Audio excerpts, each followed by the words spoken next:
नमस्कार। आज जो कहानी मैं आप लोगों के लिए लेकर आई हूँ उसका नाम है ईर्ष्या और इसे लिखा है मुंशी प्रेमचंद ने। प्रताप चंद्र ने विरजन के घर आना जाना विवाह के कुछ दिन पूर्व से ही त्याग दिया था। वो विवाह के किसी भी कार्य में सम्मिलित नहीं हुआ, यहाँ तक कि महफिल में भी न गया। मलिन मन किए मुंह लटकाए अपने घर बैठा रहा। मुंशी संजीवन लाल, सुशीला, सुबामा सब विनती करते रह गए, पर उसने बारात की और दृष्टि न फेरी। अंत में मुंशी जी का मन टूट गया और फिर कुछ न बोले। ये दशा विवाह के होने तक थी। विवाह के पश्चात तो उसने इधर का मार्ग ही त्याग दिया। स्कूल जाता तो इस प्रकार एक ओर से निकल जाता मानो आगे कोई बाघ बैठा हुआ है, या जैसे महाजन से कोई ऋणी मनुष्य आंख बचाकर निकल जाता है। विरजन की तो परछाई से भागता। यदि कभी उसे अपने घर में देख पाता तो भीतर पग न देता। माता समझाती, बेटा विरजन से बोलते चालते क्यों नहीं, क्यों उससे मन मोटा किए हुए हो। वो आकर घंटों रोती है कि मैंने क्या किया है जिससे वो रुष्ट हो गया है। देखो तुम और वो कितने दिनों तक संग रहे हो, तुम उससे कितना प्यार करते थे, अकस्मात तुमको क्या हो गया। यदि तुम ऐसे रूठे रहोगे तो बेचारी लड़की की जान पर बन जाएगी, सूख कर कांटा हो गई है। ईश्वर ही जानता है मुझे उसे देखकर करुणा उत्पन्न होती है। तुम्हारी चर्चा के अतिरिक्त उसे कोई बात ही नहीं भाती। प्रताप आंखें नीचे किए हुए ये सब सुनता और चुपचाप सरक जाता। प्रताप अब भोला बालक नहीं था। उसकी जीवन रूपी वृक्ष में यौवन रूपी कोपले फूट रही थी। उसने बहुत दिनों से, उसी समय से जब से उसने होश संभाला, विरजन के जीवन को अपने जीवन में शर्करा शीर की भांति मिला लिया था। उन मनोहर और सुहावने सपनों का इस कठोरता और निर्दयता से धूल में मिलाया जाना उसके कोमल हृदय को विदीर्ण करने के लिए काफ़ी था। वो जो अपने विचारों में विरजन को अपना सर्वस्व समझता था, कहीं का ना रहा, और वो जिससे विरजन को एक पल के लिए भी अपने ध्यान में स्थान न दिया था, उसका सर्वस्व हो गया। इस वितर्क से उसके हृदय में व्याकुलता उत्पन्न होती थी और जी चाहता था कि जिन लोगों ने मेरी स्वप्नवत भावनाओं का नाश किया है और मेरे जीवन की आशाओं को मिट्टी में मिलाया है, उन्हें मैं भी जलाऊं। सबसे अधिक क्रोध उसे जिस पर आता था वो बेचारी सुशीला थी। शनैः शनैः उसकी ये दशा हो गई थी कि जब स्कूल से आता तो कमलाचरण के संबंध की कोई घटना अवश्य वर्णन करता, विशेषकर उस समय जब सुशीला भी बैठी रहती। उस बेचारी का मन दुखाने में इसे बड़ा आनंद आता। यद्यपि अव्यक्त रीति से उसका कथन और वाक्य गति ऐसी हृदय भेदनी होती थी कि सुशीला के कलेजे में तीर की भांति लगती थी। आज महाशय कमलाचरण तिपाई के ऊपर खड़े थे। मस्तक गगन का स्पर्श करता था, परंतु निर्लज इतने बड़े कि जब मैंने उनकी ओर संकेत किया तो खड़े खड़े हंसने लगे। आज बड़ा तमाशा हुआ। कमला ने एक लड़के की घड़ी उड़ा दी। उसने मास्टर से शिकायत की। उसके समीप वे ही महाशय बैठे हुए थे। मास्टर ने खोज की तो आप ही फेट से घड़ी मिली। फिर क्या था, बड़े मास्टर के यहाँ रिपोर्ट हुई। वो सुनते ही झल्ला गए और कोई 3 दर्जन बेते लगाई सड़ासड़। सारा स्कूल ये कौतूहल देख रहा था। जब तक बेते पड़ा कि महाशय चिल्लाया करे, परंतु बाहर निकलते ही खिलखिलाने लगे और मूँछों पर ताव देने लगे।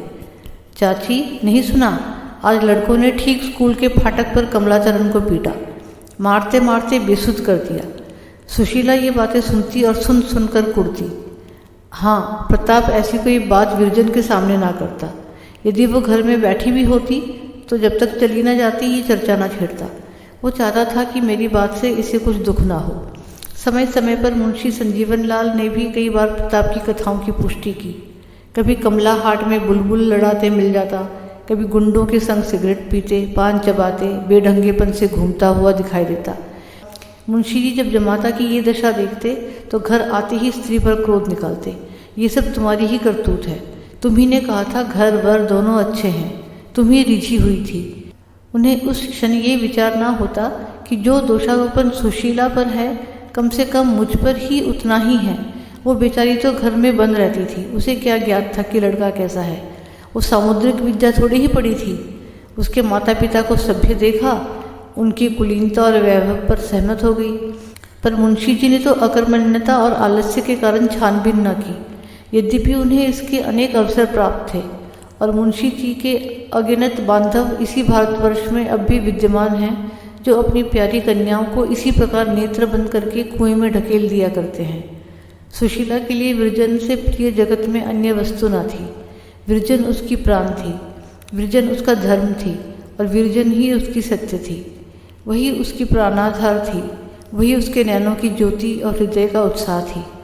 उसकी सर्वोच्च सांसारिक अभिलाषा ये थी कि मेरी प्यारी विरजन अच्छे घर जाए, उसके सास ससुर देवी देवता हों, उसके पति शिष्टता की मूर्ति और श्री रामचंद्र की भांति सुशील हों, उस पर कष्ट की छाया भी न पड़े।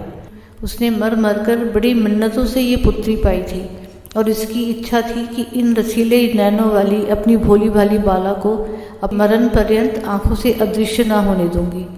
अपने जमाता को भी यहीं बुलाकर अपने घर रखूंगी। जमाता मुझे माता कहेगा, मैं उसे लड़का समझूंगी। जिस हृदय में ऐसे मनोरथ हों, उस पर ऐसी दारुण और हृदय विदारिणी बातों का जो कुछ प्रभाव पड़ेगा प्रकट है। हाँ, सुशीला के सारे मनोरथ मिट्टी में मिल गए। उसकी सारी आशाओं पर ओस पड़ गई। क्या सोचती थी और क्या हो गया। अपने मन को बार बार समझाती कि अभी क्या है, जब कमला सयाना हो जाएगा तो सब बुराइयां स्वयं त्याग देगा। पर एक निंदा का घाव भरने नहीं पाता था कि फिर कोई नवीन घटना सुनने में आ जाती। इसी प्रकार आघात पर आघात पड़ते गए। हाय, नहीं मालूम विरजन के भाग्य में क्या बदा है। क्या ये गुण की मूर्ति, मेरे घर की दीप्ति, मेरे शरीर का प्राण इसी दुष्कृत मनुष्य के संग जीवन व्यतीत करेगी? क्या मेरी श्यामा इसी गिद्ध के पाले पड़ेगी? ये सोचकर सुशीला रोने लगती और घंटों रोती रहती है। पहले विरजन को कभी कभी डांट टपट भी दिया करती थी, अब भूलकर भी कोई बात ना कहती। उसका मुंह देखते ही उसे याद आ जाती। एक क्षण के लिए भी उसे सामने से अदृश्य ना होने देगी। यदि जरा देर के लिए वो सुवामा के घर चली जाती तो स्वयं पहुंच जाती। उसे ऐसा प्रतीत होता मानो कोई उसे छीन कर ले भागता है।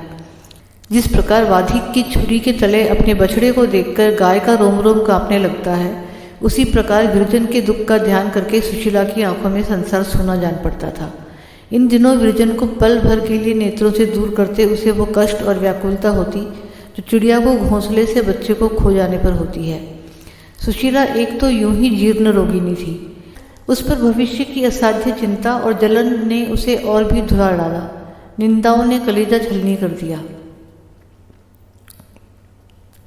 6 मास भी बीतने ना पाए थे कि क्षय रोग के चिन्ह दिखाई दिए। प्रथम तो कुछ दिनों तक साहस करके अपने दुख को छिपाती रही, परंतु कब तक। रोग बढ़ने लगा और वो शक्तिहीन हो गई। चारपाई से उठना कठिन हो गया। वैद्य और डॉक्टर औषधि करने लगे। विरजन और सुवामा दोनों रात दिन उसके पास बैठी रहती। विरजन एक पल के लिए भी उसकी दृष्टि से ओझल ना होती। उसे अपने निकट ना देखकर सुशीला बेसुध सी हो जाती और फूट फूट कर रोने लगती।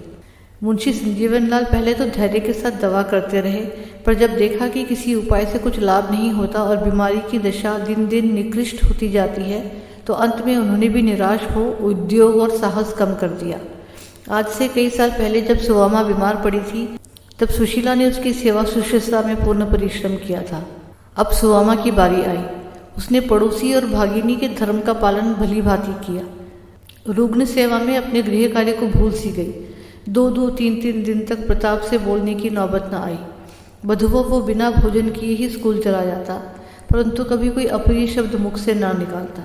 सुशीला की रुग्णावस्था ने अब उसकी द्वेष रागिनी को बहुत कम कर दिया था। द्वेष की अग्नि द्वेष्टा की उन्नति और दुर्दशा के साथ साथ तीव्र और प्रज्वलित हो जाती है और उसी समय शांत होती है जब द्वेष्टा के जीवन का दीपक बुझ जाता है।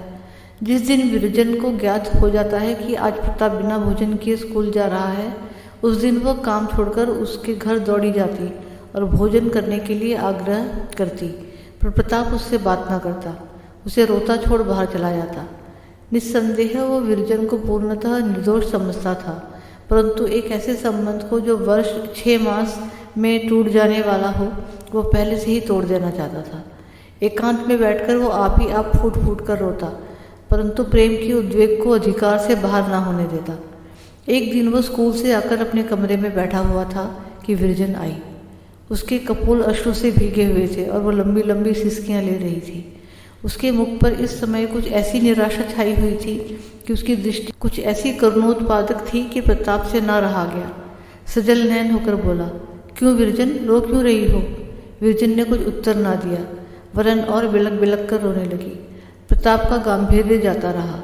वो निसंकोच होकर उठा और विरजन की आंखों से आंसू पोंछने लगा। विरजन ने स्वर संभाल कर कहा, लल्लू अब माताजी ना जिएंगी, मैं क्या करूं? ये कहते कहते फिर सिसकियां उभरने लगी। प्रताप ये समाचार सुनकर स्तब्ध हो गया। दौड़ा हुआ विरजन के घर गया और सुशीला की चारपाई के समीप खड़ा होकर रोने लगा। हमारा अंत समय कैसा धन्य होता है। वो हमारे पास ऐसे ऐसे अहित कार्यों को खींच लाता है जो कुछ दिन पूर्व हमारा मुख नहीं देखना चाहते थे और जिन्हें इस शक्ति के अतिरिक्त संसार की कोई अन्य शक्ति पराजित ना कर सकती थी। हाँ, ये समय ऐसा ही बलवान था और बड़े बड़े बलवान शत्रुओं को हमारे अधीन कर देता है, जिन पर हम कभी विजय ना प्राप्त कर सकते थे। उन पर हमको ये समय विजयी बना देता है। जिन पर हम किसी शत्रु से अधिकार ना पा सकते थे, उन पर समय और शरीर के शक्तिहीन हो जाने पर भी हमको विजयी बना देता है। आज पूरे वर्ष भर पश्चात प्रताप ने इस घर में पदार्पण किया। सुशीला की आंखें बंद थी, पर मुखमंडल ऐसा विकसित था जैसे प्रभात काल का कमल। आज भोर से ही वो रट लगाए हुए थी कि लल्लू को दिखा दो। सुवामा ने इसलिए विरजन को भेजा था। सुवामा ने कहा, बहन आंखें खोलो, लल्लू खड़ा है।